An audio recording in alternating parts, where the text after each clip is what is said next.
예, 오늘 저희들이 이제 그 직분제 헌신 예배입니다. 우리 직분자 우리들 분들 우리 헌신 예배인데, 제가 이제 그 공동회를 뭐 조금 전에 마쳤는데, 이제 저는 그 공동회를 이렇게 한번 마치고 나면 거의 사람이 이제 그 진액이 빠지는 것 같아요. 진액이.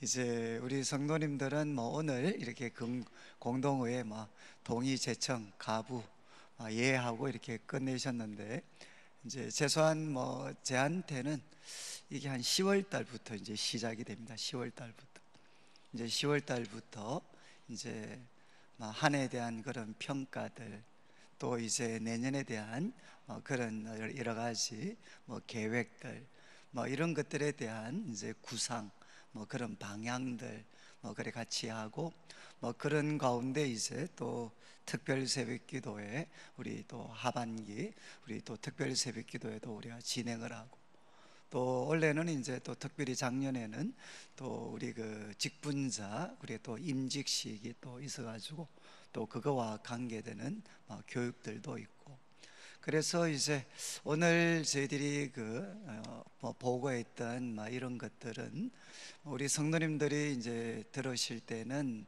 그냥 조금 단순하게 들리실지 모르지만, 여기에 이제 금액 하나하나가 참 결정이 되는데, 정말 그 많은 토론이 있었고, 그리고 이제 그 가운데 또 양보가 있고 또 배려가 있고, 때로는 이제 믿음으로 투자를 해야 되는 그런 경우도 있고, 그리고 이제 저희들이 여러 가지 저는 우리 성도님들에게 이렇게 어떤 이 특별히 교회가 돈과 관련해서 우리가 누가 되면은 이제 안 된다 라는 생각을 아직은 제가 하고 있습니다. 그래서 어쨌든 이제 이 과정, 내용뿐만 아니라 과정도 이렇게 좀 우리 성도님들이 보실 때 좀 이렇게 문제가 없도록 우리가 그렇게 좀 하려고 나름대로는 우리가 노력을 하고 있습니다. 그러다 보니까 이제 10월 달부터 한 시작을 하면, 이제 오늘이 1월 첫째 주인데 한 석 달 정도는 말 그대로 이제 다른 분들은 모르지만, 또 제가 별로 믿음이 없어서 그런지는 모르겠는데, 저한테는 사실은 굉장히 이 피말리는 시간들입니다. 그리고 이제 한 건의 여러 가지 논의들이 이루어지고, 또 건의들이 있고, 또 그런 것들을 해결하는 이 과정들이 생각만큼 그렇게 간단하지는 않습니다. 많은 분들의 입장이 또 다르고, 강조점이 다르고, 또 표현이 다르기 때문에 이제 이런 부분들을 제가 이제 대하면은 한 번씩 저도 이제 어떻게 보면 좀 힘이 드는 경우들이 많이 있습니다. 그런데 과거 제가 이제 원래가 9년 차입니다. 담임 목사 9년 차인데, 그래도 이제 지금은 정말 평화로운 그런 때죠. 평화로운 때.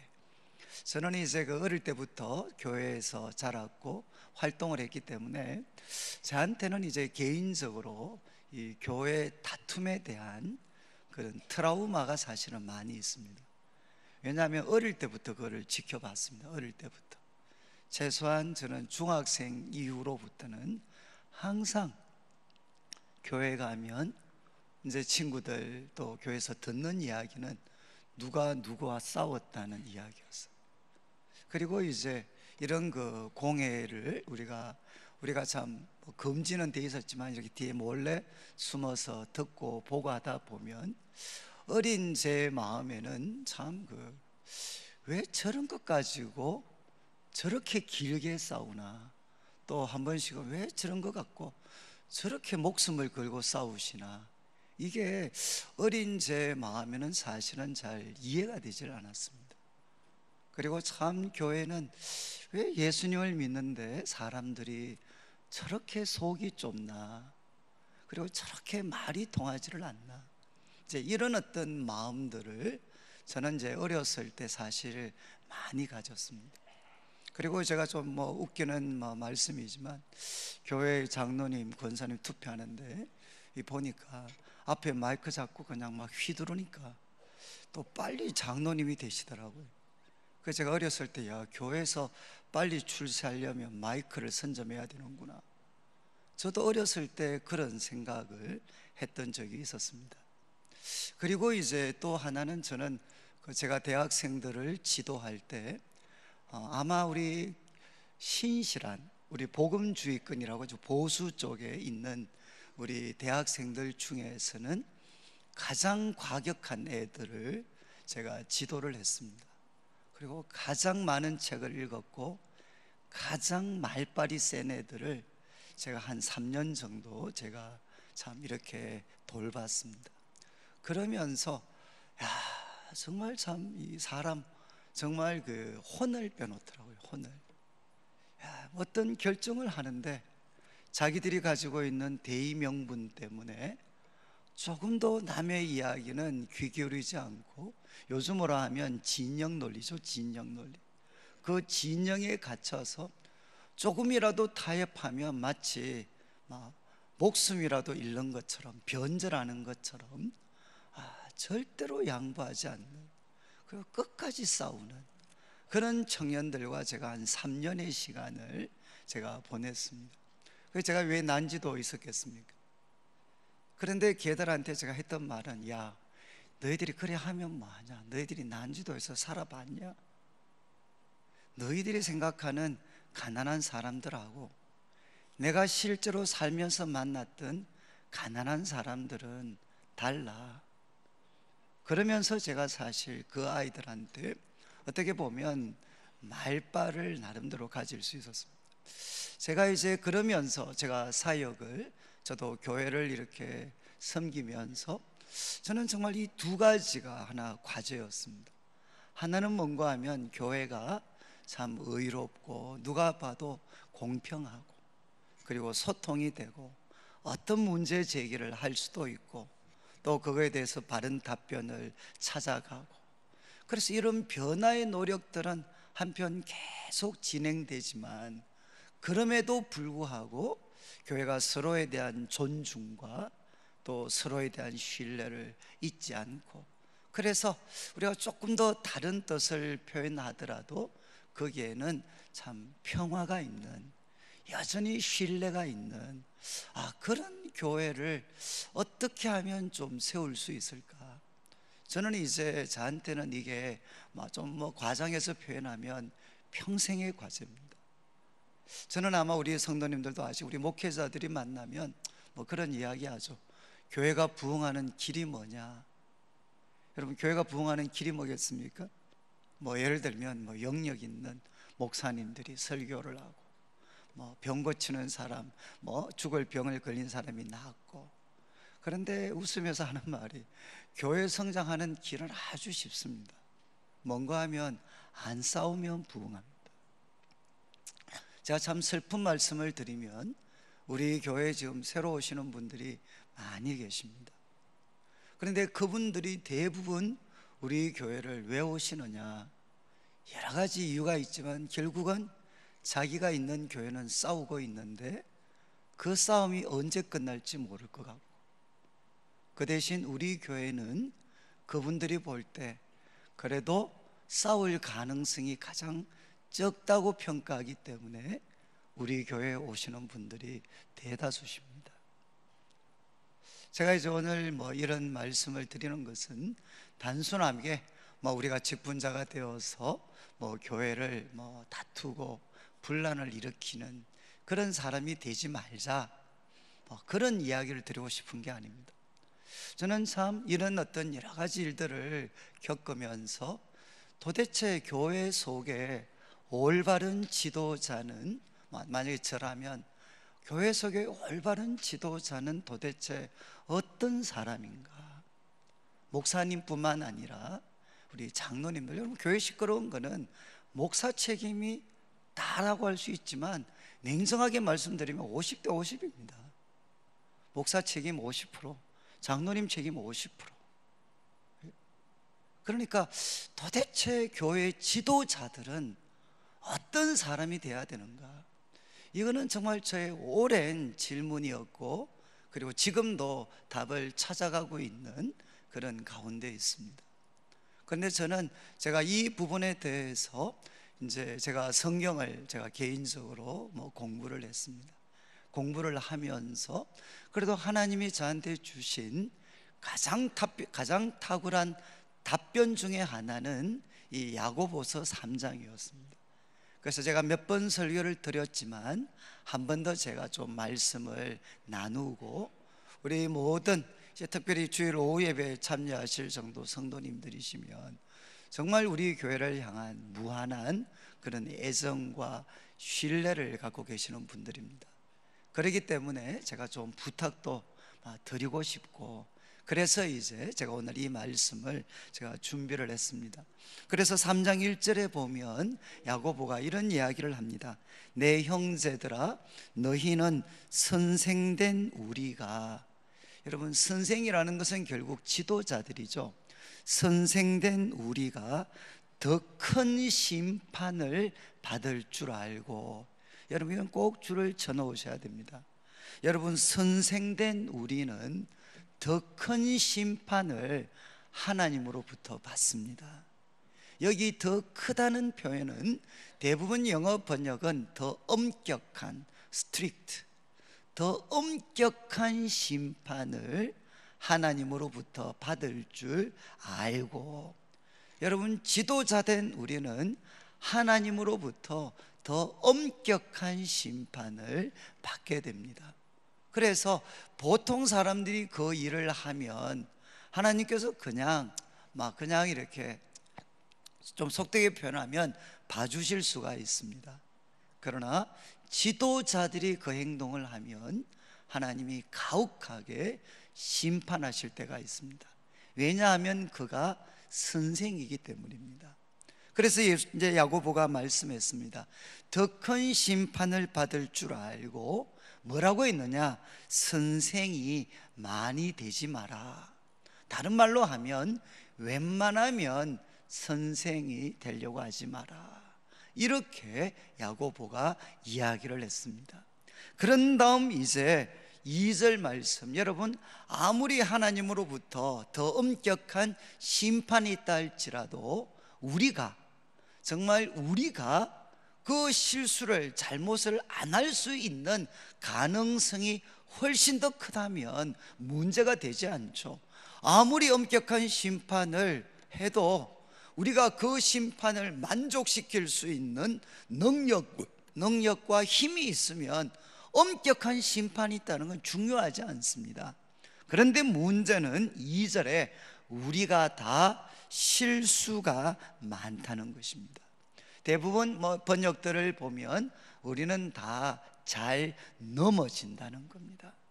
그런데 특별히 어디에 잘 넘어지느냐? 만일 말에 실수가 없는 자라면,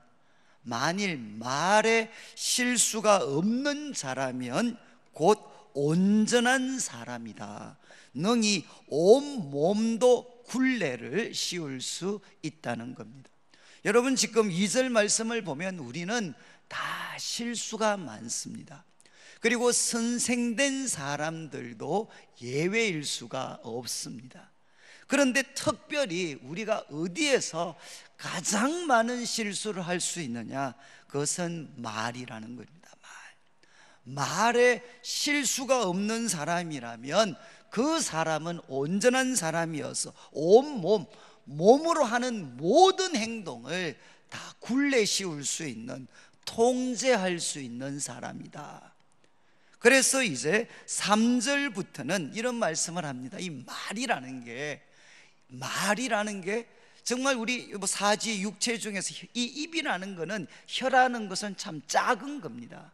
그런데도 어떻게 이 작은 거를 제갈 먹인다고 해서 어떻게 큰 거를 통제할 수 있느냐? 아니, 말에 실수가 없는 사람이면 그 사람은 온 몸도 굴레 씌운다 그랬는데 너무 뭔가 이렇게 과장이지 않느냐? 이런 어떤 반론이 제기될 수 있습니다. 그래서 3절에 야고보가 작지만 큰 영향력을 가진 것들을 몇 가지 이제 사례로 제시합니다.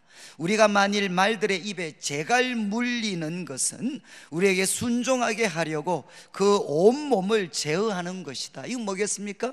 여러분 말을 보십시오. 그 큰 말을 사람이 어떻게 통제하느냐? 입에 작은 재갈을 물려가지고 그 작은 재갈을 가지고 큰 말을 통제할 수가 있습니다. 그리고 또 4절의 배를 보면 배도 역시 크죠. 그리고 배가 가는 데 있어서 바다에는 크고 강한 광풍이 있고 밑에는 정말 온갖 암초들이 있습니다. 그런데 이제 탁월한 그 선장, 배를 관리하는 사람이 그 배를 광풍과 암초를 통과해서 목적지에 도달하게 할 때 무엇을 사용하느냐? 작은 키를 사용해서, 운전하는 데 사용하는 작은 키를 사용해서 그 배를 조종한다는 것입니다. 공통점은 뭔가 하면 작지만 큰 역할을 하는 것이라는 거죠. 그런데 이것은 긍정적입니다. 그런데 5절 말씀, 이와 같이 혀도 작은 지체지만 큰 것을 자랑하는도다.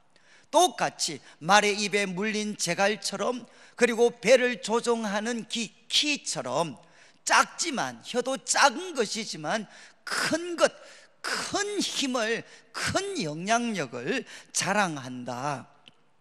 그러면서 5절 후반부, 보라 얼마나 작은 불이 얼마나 많은 나무를 태우는가. 이번에 제천에 큰 그 불 때문에 많은 분들이 돌아가셨잖아요.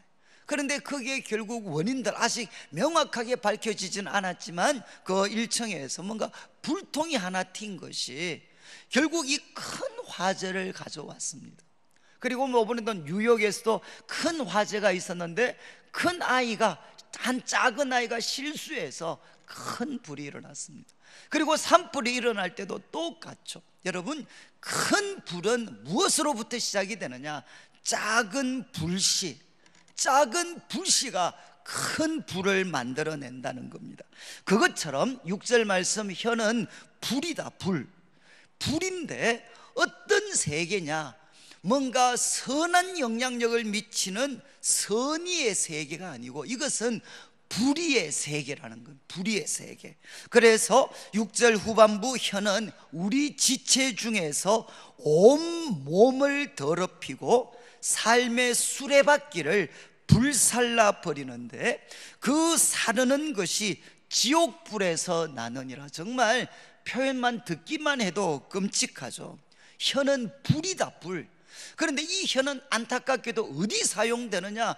전부 다 파괴적인 데 사용된다는 겁니다. 그래서 혀는 불의의 세계고 우리 지체 중에서 온 몸을 더럽힌다. 온 몸.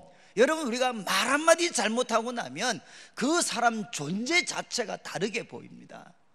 이 혀는 온 몸을 더럽히고, 그리고 고대부터 삶을 수레바퀴에 묘사를 해서 돌고 도는 거니까 그 삶의 수레바퀴를 불살라버리는, 한 사람의 인생을 불살라버리는 파괴력이 어디에 있느냐? 혀 속에 있다는 겁니다. 그리고 또 혀는 지옥불에서 나느니라. 그 사르는 것이 지옥불에서 나느니라. 이게 무슨 뜻이겠습니까? 가장 쉽게 지옥의 도구로 사용되는 것, 그리고 우리가 살고 있는 이 세상을 지옥으로 만드는데 가장 쉽게 사용되는 게 무엇이냐? 그게 바로 혀라는 것입니다. 혀. 이것은 제 이야기가 아니고 성령의 영감을 받아서 야고보 사도, 고대 교회, 초대 교회 가장 탁월했던 성도였죠. 행실과 기도와 그리고 또 행정과 말씀에 있어서 가장 탁월한 성도 중에 하나였던 야고보 사도가 성령의 영감을 받아서 기록을 했습니다. 여러분, 우리들의 혀는 어디 사용될 수 있느냐? 지옥의 도구로 가장 쉽게 사용될 수 있다는 겁니다. 특별히 누구의 혀냐? 지도자들의 혀입니다. 지도자들의 혀를 통해서 이 혀는 바로 우리가 살고 있는 이곳을 지옥으로 만들어 버리는데 가장 쉽게 사용될 수가 있다는 것입니다. 그러면서 이제 7절을 보시죠. 여러 종류의 짐승, 새, 벌레, 바다의 생물은 다 사람이 길들일 수 있고 길들여 왔다는 겁니다. 여러분, 뭐 돌고래니 아니면 코브라, 뭐 무서운 뱀들, 맹독성 뱀들까지도 사람은 다 길들일 수 있습니다. 그런데 8절 말씀, 그러나 혀는 능히 길들일 사람이 없다는 겁니다. 여러분, 이거는 꼭 줄을 쳐놓으셔야 됩니다. 혀는 능히 길들일 사람이 없습니다. 이 말은 뭐죠? 나도 혀를 길들일 수는 없다는 겁니다. 여러분, 이 말을 다른 사람들에게는 쉽게 적용할 수가 있어요. 맞습니다, 목사님. 정말 저 사람 말하는 거 한번 보십시오. 혀를 길들일 수가 없습니다. 그런데 누구는 생략하기 쉬우냐? 자기 자신은 생략할 수가 있어요. 그러나 나는 예외라는 거죠. 나는 혀를 잘 길들일 수 있을 거라고 생각을 합니다. 여러분, 성경은 분명히 이야기합니다. 혀는 능히 길들일 사람이 없습니다. 그 말은 나도 혀를 길들일 수 있는 힘이 없다는 겁니다. 그러면서 8절 말씀 이렇게 이야기하죠. 쉬지 아니하는 악이요 죽이는 독이 가득하다. 이거는 쉬지 아니하는 악이다. 그리고 또 죽이는 독이 가득하다는 것입니다. 그러면서 이제 9절 말씀, 여러분 지금 야고보 사도가 혀는 길들일 사람이 없고 그리고 쉬지 아니하는 악이고 죽이는 독이 가득하다. 좀 과하게 말씀드리면 내 혀가 이럴 수 있다는 거죠. 내 혀가, 내 언어가 이럴 수가 있다는 겁니다. 그러면 많은 분들이, 아니 목사님, 내가 항상 내 혀가 문제가 있다는 건 알지만 이 정도라고는 내가 받아들이기 어렵습니다 라고 대답하실지 몰라요. 그런데 이어지는 말씀을 보시죠. 혀가 죽이는 독이 가득할 수 있는 것은 9절 말씀, 이것으로 우리가 주 아버지를 찬송하고 또 이것으로 하나님의 형상대로 지음을 받은 사람을 저주한다. 한 입에서 찬송과 저주가 나오는도다. 내 형제들아, 이것이 마땅하지 않다. 샘이 한 구멍으로 어찌 단물과 쓴물을 내겠느냐. 내 형제들아, 어찌 무화과 나무가 감람 열매를, 포도나무가 무화과를 맺겠느냐. 이와 같이 짠물이 단물을 되지 못하느니라. 여러분, 9절부터 12절까지 혀에 대해서 뭘 이야기하고 있죠? 왜 혀가 무서운 건가? 왜 혀가 사람을 죽일 수 있는가? 그것은 뭐죠? 이 혀로 항상 욕만 하면, 제가 한 번씩 소개했죠. 제가 난지도 살 때 바로 우리 옆집에 아줌마가 난지도에서 알아주는 욕쟁이 아줌마입니다. 그래서 이 아줌마가 한 번씩 술이 채서 욕을 하시면은요, 제가 좀 과장하면 한 2시간 동안 욕을 하시는데 반복되는 단어 없이 욕을 하셔요. 저는 제가 이분 욕하는 거 들으면서 욕의 그 정말 오묘한 세계를 제가 맛봤어요.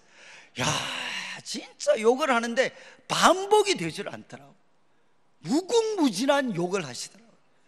그런데 한번 보시죠. 그 아줌마가, 그 욕쟁이 아줌마가 뭐 지나가는 사람들 보고 다 10원짜리 욕입니다.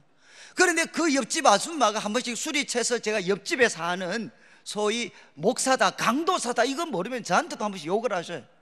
그럼 제가 기분이 나쁠까요? 뭐 조금 기분은 안 좋죠. 그렇지만 바로 아이고 또 우리 아줌마 술 좀 챘구만. 예? 그래서 아니 옆집에 사는 강도사 얼굴도 몰라보고 말이지. 그래서 그냥 털고 갈 수 있어요. 왜? 그분은 입만 벌리면 욕을 하시는 분이시고, 그분이 착한 말을 하면 오히려 저분이 아프신가 뭐 이런 어떤 걱정을 하잖아요. 그런데 진짜 무서운 말은 뭐죠? 저분은 보통 웬만하면 나쁜 말을 하는 분이 아닙니다. 그런데 어떻게 됩니까? 그분이 나에 대해서 소위 저주하는 말을 했다는 거죠. 그러면 어떻게 됩니까? 항상 욕하는 사람이 나를 저주하는 거하고, 항상 혀를 신중하게 하는 사람이 한마디 욕을 하는 거하고, 어느 것이 더 무서울까요? 어느 것이 더 무섭겠습니까? 그것은 말할 필요가 없죠. 제가 자주 소개했던, 여러분 제가 청년들을 만나면서 이런 애들을 너무 많이 만났어요. 야, 애들이 영 힘이 없어요. 자기 삶에 대해서 어떤 기대도 갖지를 않아요. 그런데 제가 이제 물어봐요. 너 왜 그러냐? 왜? 그러면 애들이 이제 나중에 어렵게 말을 꺼냅니다. 목사님 우리 아버지 엄마 아시잖아요. 이걸 알죠. 야, 정말 좋은 분 아이가. 그러면 애들이 뭐라고 이야기하는 저도 압니다. 우리 아버지 어머니 정말 좋은 분이시고 우리 아버지 엄마 웬만해서는 나쁜 말 하시는 분이 아니라는 거예요. 그런데 그 신실한 아버지 어머니가 나보고 뭐라고 했느냐? 너는 인간 안 된다 그랬다는 거예요. 이해하시겠어요? 그러면 우리 부모님들 쪽에는 변이 뭐냐? 나도 사람인데 야, 내가 99번 참고 내가 한 번 이야기하는데 야, 나도 한번 속을 좀 표현해야 살 거 아니냐? 우리 부모님들은 그렇게 이야기할 수 있습니다. 그렇지만 받아들이는 애는 어떻게 됩니까? 99번을 참았기 때문에 참으셨던 그분이 한마디 욕을 하면 그 이야기는 진리로 받아들이는 거죠. 왜? 우리 부모님은 함부로 욕하는 분이 아닙니다. 정말 그분 한마디 한마디에는 그분의 진심이 담겨져 있어요. 그런데 그분이 나한테 욕을 하셨어요. 너 인간 안 돼.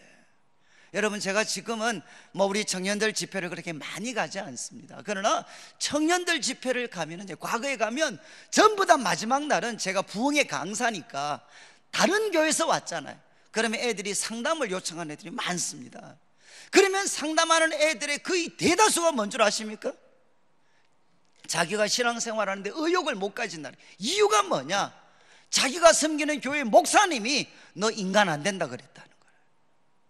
이해하시게? 자기는 목사님을 존경한대. 그리고 그 목사님은 절대로 함부로 말씀하시는 분이 아니라는 거죠. 그런데 그 목사님이 나보고 뭐라고 이야기했느냐? 너 인간 안 된다 그랬다는 거예요. 그러니까 평소에 함부로 욕하고 함부로 말하는 사람이 욕을 한번 하는 거 하고 웬만하면 혀를 함부로 사용하지 않는 분이 욕을 하는 거 하고 그 받아들이는 사람에게 가져다 주는 파괴력이라는 거는 비교가 안 된다는 거예요. 그러니까 제가 어르신들한테 한 번씩 말씀드리죠. 99번을 참았으니까 100번을 참아야 된다는 거예요. 그런데 99번 참다가 한 번 이야기하면, 여러분 우리 부부싸움 다 해보셨잖아요. 부부싸움 할 때 웬만하면 이야기 안 해. 그런데 99번 참았는데 한 번 남편이 내한테 욕을 했어요. 그럼 여자분은 어떻게 생각하십니까? 욕 안 했던 99번이 진심인가요? 한 번 욕했던 그게 진심인가요? 어느 게 진심으로 받아들이셔요? 이때까지 99번 좋은 말 하더니만 나를 속였구나, 이 나쁜 놈아. 지금 한 번 욕한 게 뭐죠? 그게 바로 진심입니다. 진심으로 상대방은 받아들이게 돼 있어요. 제가 말씀드리고 싶은 것은 뭐냐? 지금 야고보 사도가 이야기하죠. 왜 혀가 사람들의 인생을 죽이는 독이 될 수 있느냐? 항상 저주만 하면 그 일이 일어나지 않습니다. 그러나 그 입으로 찬송과 저주를 같이 하니까 어떻게 되느냐? 그 혀가 무서운 독이 되는 거죠. 여러분, 지금 여러분 밖에 사람들이, 교회 다니는 사람들에 대해서 욕을 할 때 뭐라고 이야기하죠? 여러분, 왜 우리들 보고 더 욕을 하겠습니까? 세상에 우리들보다 더 나쁜 말 하는 사람들 많잖아요. 그런데도 그 사람들한테는 욕을 하는데 왜 우리한테 욕을 하죠? 우리는 입만 벌리면 하나님을 찬송하기 때문입니다. 하나님을 찬송하는 사람들이 사람을 저주할 때 그게 사람들에게 주는 충격과 파괴력은 더 큰 거죠. 그래서 교회 속에서 우리가 의논을 할 때, 그래서 우리가 한 번 참았으면 끝까지 참아야 된다는 게 바로 이것 때문입니다. 지금 이제 야고보 사도가 이야기합니다. 혀가 가지는 파괴력은 항상 욕을 했기 때문이 아니라 혀가 이중적이 되면, 그러면 이 혀는 무서운 죽이는 독이 가득한 혀가 된다는 것입니다. 그러면서 이제 한번 13절을 보십시오. 이렇게 혀에 대해서 이야기한 다음에 이제 13절 야고보가 마무리를 합니다. 너희 중에 지혜와 총명이 있는 자가 누구냐? 질문하죠. 도대체 교회 가운데 너희 중에 지혜와 총명이 있는 자가 누구냐?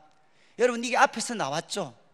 지혜와 총명이 있는 사람을 우리는 뭐라고 부릅니까? 뭐라고 부르죠? 우리는 선생이라고 부르잖아요. 결국 너희 중에 선생이 누구냐? 도대체 너희 공동체 가운데 성도들이 따라가야 되고 그 이야기에 귀를 기울여야 될 진정한 지도자, 진정한 선생은 도대체 어떤 사람이냐? 누가 진정한 지도자냐? 이렇게 질문을 던지는 겁니다. 저는 제가 한 번씩 말씀드렸지만, 저는 제가 난지도에 있을 때 이 야고보서를 혼자서 이제 아침에 눈 뜨면 난지도에 있었으니까 출근할 데가 없잖아요. 참 이렇게 남자가 눈을 떴는데 출근할 곳이 없는 것만큼 비참한 게 없습니다. 그래서 제가 난지도에 다 새벽부터 출근하셔서 밤 10시에 들어오시는데 신방 갈 데가 어디 있겠습니까? 그러면 이제 아침에 일어나서 연대 도서관에 가서 혼자서 이제 성경 한 구절 적고, 그 밑에 제가 나름대로 해석하고 그 말씀을 제 삶에 적용시키고, 그리고 이 말씀과 제가 대화를 하는 시간을 많이 가졌습니다. 여러분, 그때 바로 너희 중에 지혜와 총명이 있는 자가 누구냐? 도대체 너희 중에 진정한 지도자는 어떤 사람이 되어야 되느냐? 정말 제가 가졌던 질문이었어요. 그런데 이어서 야고보가 이야기하죠. 그는 선행으로 말미암아 지혜의 온유함으로 행함을 보일지니라. 저는 정말 이 말씀은 제 인생을 바꾼 말씀 중에 하나입니다. 너희 중에 지혜와 총명이 있는 자 누구냐? 진정한 지도자는 누구냐? 여러분, 진정한 지도자는 누구죠? 지혜와 총명이 있는 자는 누구냐라고 하면 그 당시 저한테는 말빨이 센 사람이었습니다. 말을 잘하는 사람이었어요. 저희들은 소위 우리나라가 참 시끄러웠던 80년대 저희들도 대학을 다녔기 때문에 그때 누가 대장이었느냐? 결국은 말빨이 센 사람이었어요. 가장 논리적으로 탄탄하게 말할 수 있는, 어느 누구도 뒤집을 수 없는 말을 잘하는 사람이 바로 지혜와 총명이 있는 사람이었습니다. 여러분, 그렇지 않나요? 교회에도 누가 지혜와 누가 참된 지도자죠? 우리는 말을 잘하는 사람이라고 생각합니다. 목사 같으면 설교 말을 잘하는 사람, 그리고 또 우리 성도님들 같으면 이런 여러 가지 회의가 있을 때 말을 잘해서 설득시킬 수 있는 사람, 자기 입장을 관철시킬 수 있는 사람을 우리는 지도자라고 생각을 합니다. 그런데 제가 이 구절에 일단 뭐라고 되어 있죠? 너희 중에 지혜와 총명이 있는 자가 누구냐? 그는 설득 있는 말을 통해서 자신의 명확한 입장을 전달하는 사람이다. 그것을 관철해내는 사람이다. 그렇게 돼 있지 않고, 그는 선행으로 말미암아 지혜의 온유함으로 행함을 보일지니라. 여러분, 지혜와 총명 있는 사람은 어떤 사람이 돼야 된다는 겁니까? 바로 선행으로 말미암아, 그리고 행함을 보이는 사람이 돼야 된다. 무엇을 가지고?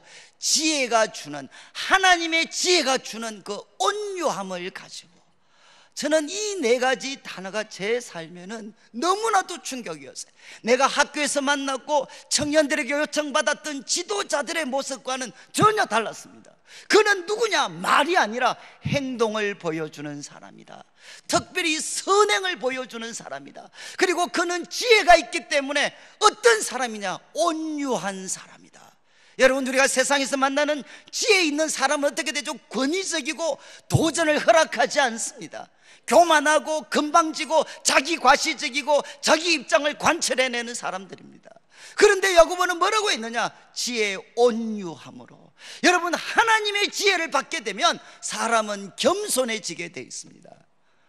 저는 이 네 가지 단어가 너무나도 충격이었어요. 너희 중에 참된 지도자는 선행으로 말미암아 하나님의 지혜를 얻게 될 때 가지는 그 온유함을 통해서 행동을 보여라. 저는 그때부터, 제가 참 부족하지만 정말 저는 그때부터 제 삶의 방향을 바꾸었습니다. 과거에는 정말 말 잘하려고 노력했습니다. 내가 누구한테도 뒤지지 않는 탁월한 입장과 논리를 가지기 위해서, 그것을 바르게 표출하기 위해서 저 정말 노력을 많이 했습니다. 그리고 저 누구한테도 뒤지지 않을 자신을 갖고 있었습니다. 그런데 제가 이 말씀을 묵상하다가 그게 아무런 부질 없는 거구나. 하나님이 보실 때 바른 지도자는 말 잘하는 사람이 아니라 바로 행동을 보여주는 사람이구나. 그리고 그 행동 중심에는 하나님이 주시는 지혜를 받아야 되는데, 여러분, 하나님의 지혜는 언제 우리들의 것이 됩니까?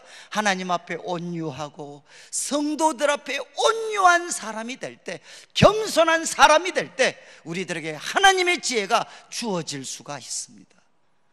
지금 이제 야고보 사도는 이야기죠. 저는 그래서 우리 내일 교회를 섬기시는 우리 모든 우리 직분자들이시죠, 우리 교회를 섬길 뿐만 아니라 우리 가정과 일터에서 하나님의 영광을 드러내야 될 책임을 가지신 분인데, 우리가 진정한 지도자로 살아야 되지 않겠습니까? 그러려면 어떻게 해야 되느냐? 하나님이 주시는 지혜, 그것을 받을 수 있는 온유함을 가지고 선행을 만들어가는 사람, 바로 그들이 참된 지도자라는 것입니다. 그러면서 이제 14절을 보십시오. 그러나 너희 마음속에 독한 시기와 다툼이 있으면, 여러분, 여기 독한 시기, 이거는 질투입니다. 남이 내보다 더 인정을 받는 것 같아. 다른 사람의 입장이 내 것보다 더 좋은 것 같고 더 많은 사람에게 인정을 받습니다. 그게 싫습니다. 그게 바로 시기죠, 시기. 독한 시기와 그리고 다툼이 있으면, 참 이 다툼이라는 말이 영어 번역은 선명합니다. 영어 번역은 다툼이 뭐냐? 자기 야심입니다. 자기 야심에 빠져 있는 것. 왜 다툼이 일어납니까? 자기 야심을 포기 못하니까 거기에 다툼이 일어나는 거죠. 그래서 대부분 영어 번역은 다툼은 self ambition입니다. 자기 야망입니다. 자기 야망. 자기 야망을 향해서 분명히 교회 속에서 온갖 성경 이야기 다 하는데 결론은 뭐냐? 자기 야망을 향해서 그것을 관철시키기 위해서 달려갈 때 거기에 다툼이 일어나는 겁니다. 그래서 야고보 사도가 이야기합니다. 너희 마음 속에 독한 시기, 내보다 남이 더 인정받는 거, 그거 싫어하는 시기와 그리고 자기 야망에서 우러나오는 그 다툼이 너희 마음속에 있으면 자랑하지 마라. 입을 열지 마라. 진리를 거슬러 거짓말하지 마라. 온갖 성경 구절 갖다 대지만 거짓말하지 말라는 거예요. 속되게 표현하면 뻥치지 말라는 겁니다. 네 마음속에는 저 사람을 미워하고 너가 그 자리를 차지하고 싶은 마음으로 가득 차 있는데 왜 자꾸 성경 말씀 온갖 좋은 말로, 속된 말로 뻥치느냐 이거죠. 거짓말하지 말라는 겁니다. 그러면서 이제 15절을 보시면 정말 무서운 말씀인데, 이러한 지혜, 마음속의 시기와 그리고 다툼, 자기 야망에 지배된 이 지혜는, 거기에서 우러나오는 지혜는 위로부터 내려온 것이 아니다. 이거는 하나님으로부터 내려온 것이 아니고 땅 위의 것이요 정욕의 것이요 귀신의 것이다. 저는 이 번역이 너무 아쉬워요. 과거 우리 개혁성경, 우리 성도님들 개혁성경을 한번 찾아보시면 뭐라고 되어 있느냐? 이러한 지혜는 세상적이요 정욕적이요 그리고 마귀적인 것이다. 이런 지혜는 세상적이고 정욕적이고 마귀적인 것이다. 이렇게 야고보 사도는 이야기합니다. 그리고 또 16절, 그러면 시기와 다툼이 있는 곳에, 지금 저 사람의 말은 신학적으로 다 성경 구절 갖다 대는데 저게 위로부터 난 지혜인지 아니면 세상적이고 정욕적이고 마귀적인 지혜인지 뭘 보면 아느냐 이거죠. 뭘 보면 압니까? 16절에 시기와 다툼이 있는 곳에는 두 가지, 혼란과 모든 악한 일이 있습니다. 혼란은 무엇인가 하면 디스오더, 질서를 무너뜨리는 것입니다. 교회 공동체가 가지는, 그리고 우리 세상이 정해놓은 정당한 질서가 있습니다. 공동체 안정을 위해서 하나님이 설정해 놓으신 질서를 뒤집어 버리는 겁니다. 그거를 무너뜨려 버리는 것입니다. 첫 번째는 혼란이고 두 번째가 뭐냐? 바로 모든 악한 일입니다. 여러분, 왜 공동체 하나됨이 중요하냐? 하나됨은 울타리와 같아요. 울타리. 질서가 세워져 있죠. 그런데 이 하나됨이 깨트려져 버리면 어떻게 됩니까? 울타리가 없어져 버리잖아요. 성벽이 없어져 버리면 모든 악한 일들을 막을 수가 없습니다. 왜 여러분 교회가 하나됨을 지켜야 된다고 그렇게 강조할까요? 하나됨이 무너지면 모든 악한 일이 교회 공동체를 사로잡아 버리는 것은, 이거는 시간적인 문제입니다. 왜? 막을 수 있는 울타리가 없거든요. 이제 교회는 완전히 괴물이 되는 거죠. 완전히 마귀가 놀아나는 그런 공동체로 교회가 전락될 수가 있습니다. 그래서 성경은 야고보 사도는 이야기합니다. 여러분 기억하십시오. 세상에는 어떤 지혜가 있느냐? 세상적이고 정욕적이고 마귀적인 지혜가 있습니다. 그러면 내가 가진 지혜, 지금 다른 사람이 말하는 지혜가 세상적이고 정욕적이고 마귀적인지 아닌지 어떻게 알 수 있겠습니까? 그 지혜대로, 그 사람이 하자는 대로 가보면 거기에 바로 질서가 무너지고, 그리고 거기에 모든 악한 일들이 일어날 수밖에 없도록 만드는 그런 제안이라면, 아무리 성경적인 단어를 거기에 미사여구를 넣었다 할지라도 그것은 우리가 거부해야 될 세상적이고 정욕적이고 마귀적인 지혜입니다. 그러나 또 하나 17절을 보십시오. 오직 위로부터 난 지혜가 있습니다. 하나님으로부터 난 지혜는 무엇이냐? 첫째가 성결하고, 그래서 그 지혜를 들으면 너무 맑습니다. 왜? 하나님으로부터 왔기 때문에. 거기에는 시기와 그리고 자기 야망이 거기에 묻어있지 않기 때문에 그 지혜는 뭔가 하면 너무 맑습니다. 그래서 그분의 이야기를 들으면 마음이 맑아져요. 내 속에 있던 욕심과 야망도 무력화시켜 버릴 수 있는 깨끗함이 그 지혜 속에 담겨져 있다는 것입니다. 이거는 하나님을 가까이 하는 사람, 그리고 그 문제를 가지고 하나님과 씨름하면서 하나님께서 그 사람의 마음을 깨끗하게 하시고 그 가운데 알려주신 하나님의 지혜라면 첫 번째가 성결한 거죠. 너무너무 맑습니다.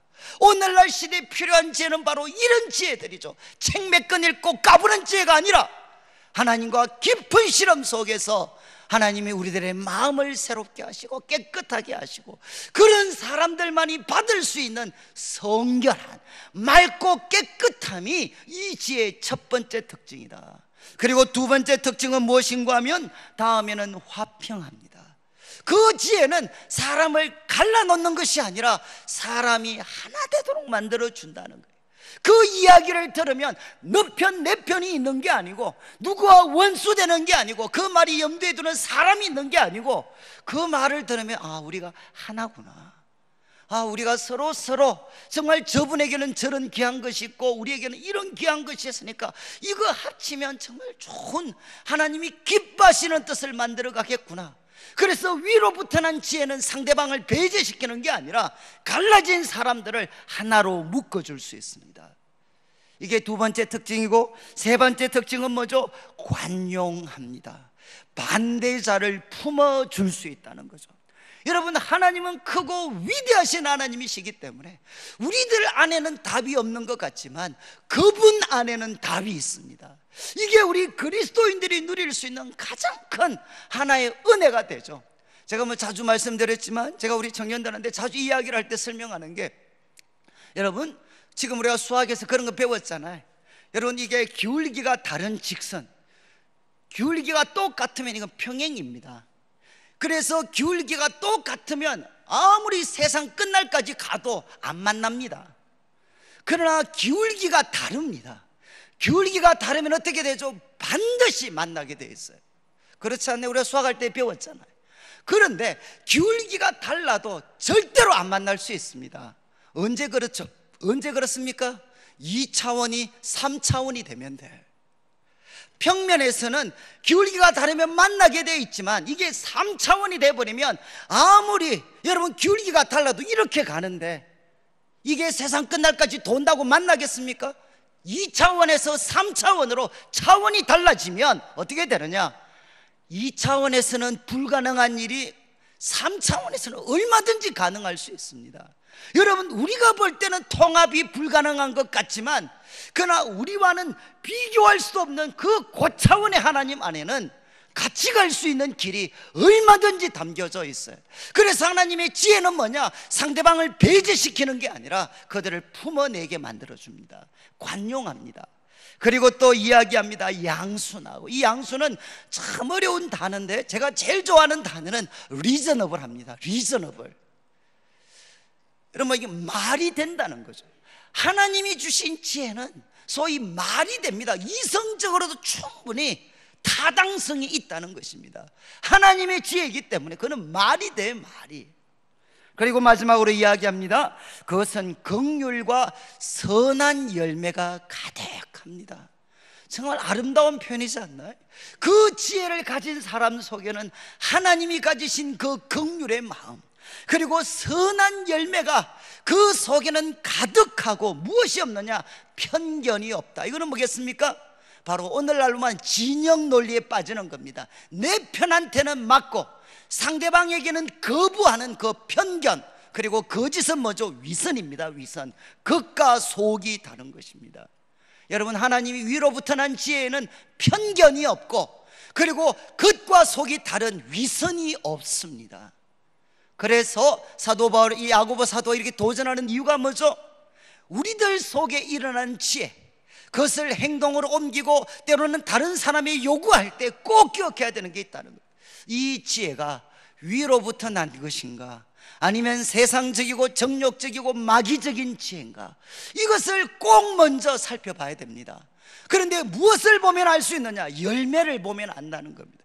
그 지혜라고 이야기하는 걸 사람들한테 표현해서 구체적인 상황들이 일어나게 될 때, 이 지혜가 행동으로 옮겨졌을 때 여러분, 혼란이 생기고 모든 악한 일이 더 많이 벌어질 것 같으면 아무리 그게 정당화시켜도 그것은 세상적이고 정욕적이고 마귀적인 지혜입니다.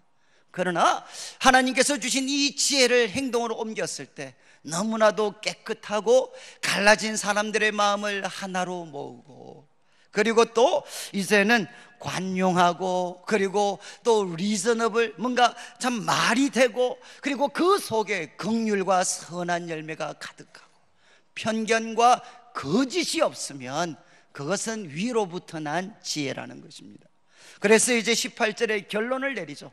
저는 이 18절 말씀을 너무너무 좋아하는데 우리 한국어 번역은 조금 아쉬워요. 제가 좋아하는 번역은 이렇게 되어 있습니다. 이제 의의 열매가 있습니다. 정말 그 의의 열매, 여러분, 의의 열매를 거두는 씨가 있어요. 씨. 의의 열매를 거두는 씨는 바로 평화를 만드는 사람에 의해서 평화 가운데 뿌려진다. 이렇게 영어 번역을 해놓은 것이 있습니다. 평화의 열매를 거두는, 의의 열매를 거두는 씨, 그 씨는 누구에 의해서? 평화를 만드는 사람에 의해서, 과정, 평화 가운데 이것은 뿌려진다. 이렇게 야고보 사도가 이야기를 합니다. 제가 오늘 이 말씀을 드리는 것은, 여러분, 우리 내일교회가 참 하나님 은혜 가운데 정말 수많은 고비들을 지나왔습니다. 그리고 저는 그 참 하나님이 그래도 우리가 그런 많은 고비들을 지났던 것은 하나님의 은혜, 그리고 우리 성도님들이 정말 기도해 주셨고, 그리고 구석구석에서 저는 위로부터 난 지혜를 따라서 행동하시려고 저는 노력하셨기 때문에 생긴 결과라고 저는 말씀을 드립니다.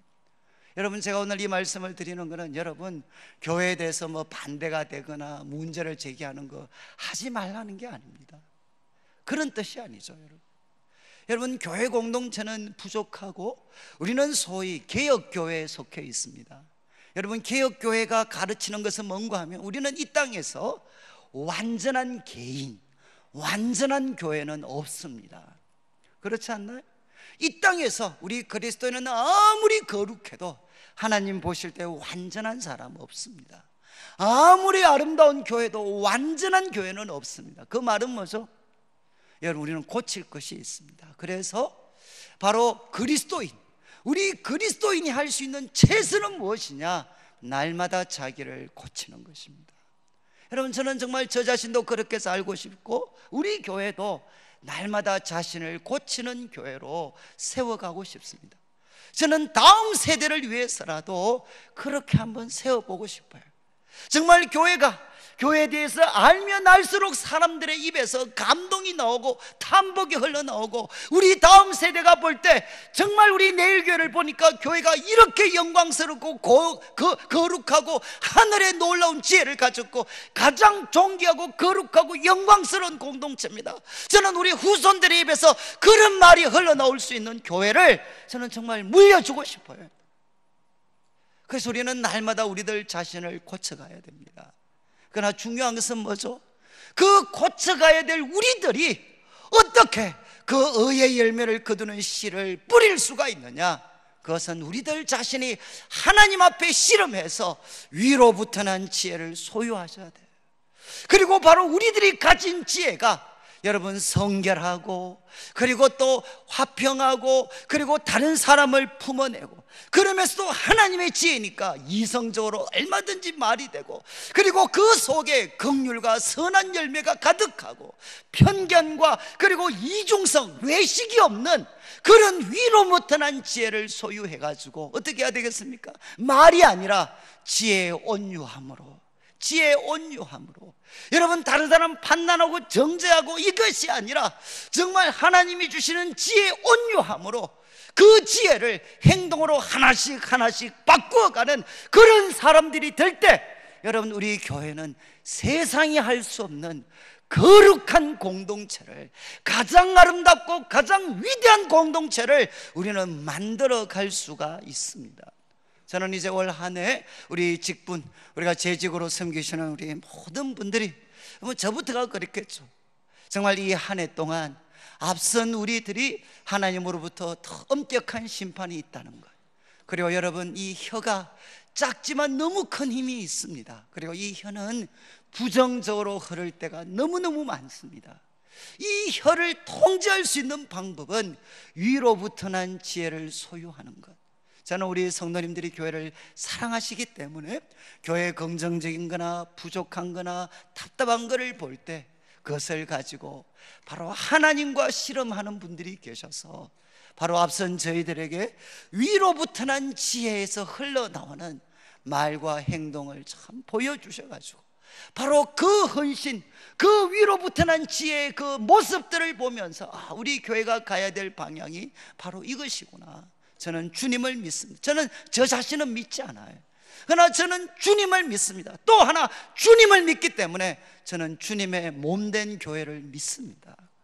아무리 부족하고 연약하다 할지라도 우리의 포기할 수 없는 꿈과 희망이 무엇이냐? 교회의 머리가 주님이시기 때문에 우리는 교회를 믿습니다. 바로 우리 교회를 하나님의 거룩한 공동체로, 정말 세상의 희망이 되는 공동체로 세워가시는 위로부터 난 지혜를 소유한 하나님의 귀한 일꾼들 되시기를 주님의 이름으로 축원합니다.